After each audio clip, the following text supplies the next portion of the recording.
the washing on Saturday. Robinson looked so tired that the elder Miss Goldfinch gave him a cup of tea, but they both told him to drink it up quickly. Wee, wee, wee! Yup, yup, said Robinson, scalding his nose. In spite of a respect for Aunt Dorcas, but Miss Goldfinch's disappear proved his solitary shopping, and they said that the basket was far too heavy for him. Neither of us can lift it, said the elder Miss Goldfinch, holding out a tiny claw. Get your cabbage seed and hurry back. Sim Ram's pony gate is still waiting in our stable. If you come back before he starts, I feel sure he will give you a lift. At all events, he will make room for your basket under seat. And he passes Piggery come back. Run away now. Wee, wee, wee, said Robinson. Whatever were they thinking of to let him come alone? You'll never get home before dark, said the elder Miss Goldfinch. Fly to the stable, Clara. Tell Rimram's pony not to start without the basket. The younger Miss Goldfinch flew across the yard, where interested bright little ladybirds, who kept lump sugar and thistle seed, as well as tea in their tea caddies. Their table and china were spotlessly clean. Chapter 6. One more. This is the last chapter of part 2.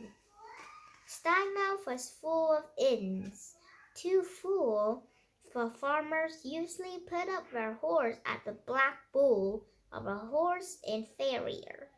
The smaller market people patronized the Pig and Whistle. There was another inn called the Crown and Acre at the corner of 4th Street. It was much frequented by seamen. Several were lugging out the door of their hands in their pockets.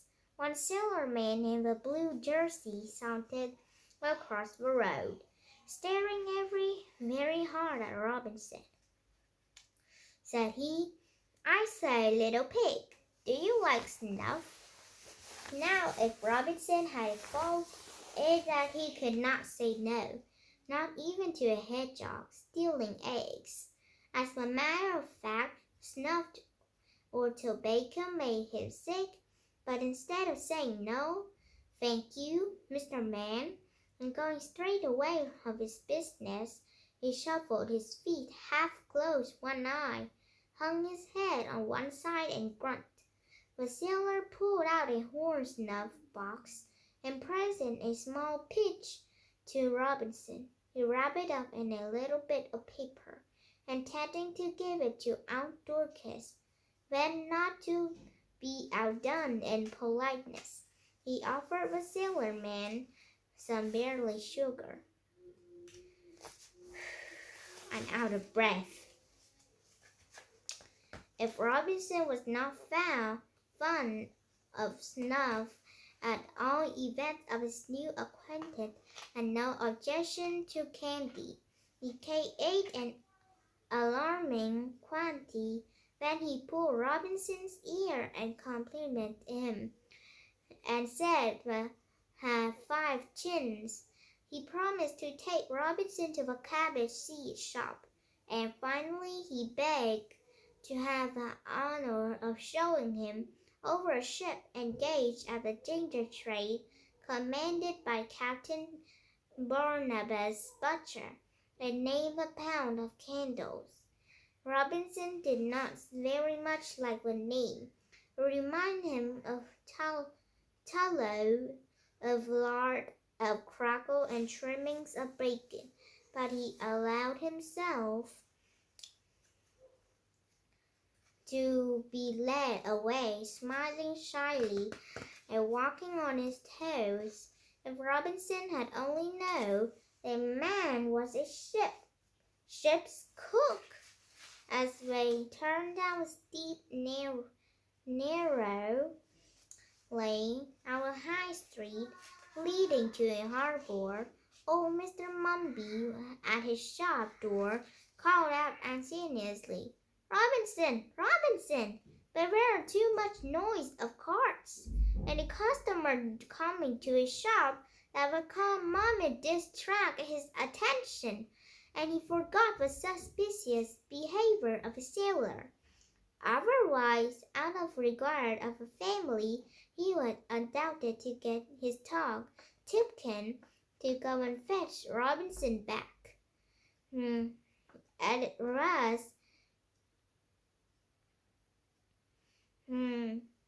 he was the first person to give useful information to the police. When Robinson had been missed, but he was then too late. Robinson has his new friend went down the long flight of steps to the harbor basin.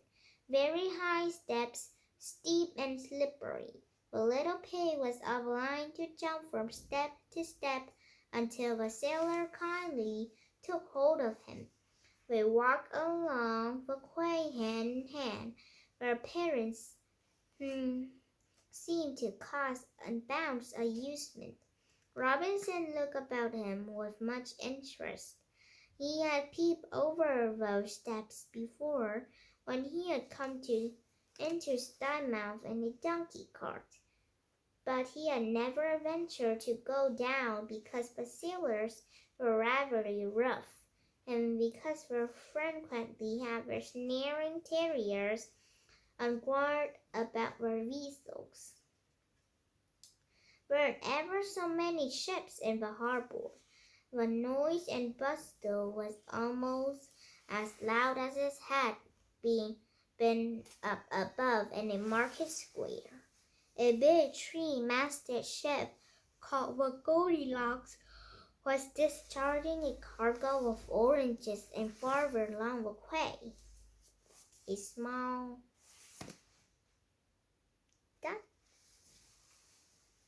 So I know this is quite long, in nearly 1 hour, but I think you'll love it. You can put this into 2 parts and we'll watch it. Bye-bye, guys. Bye-bye.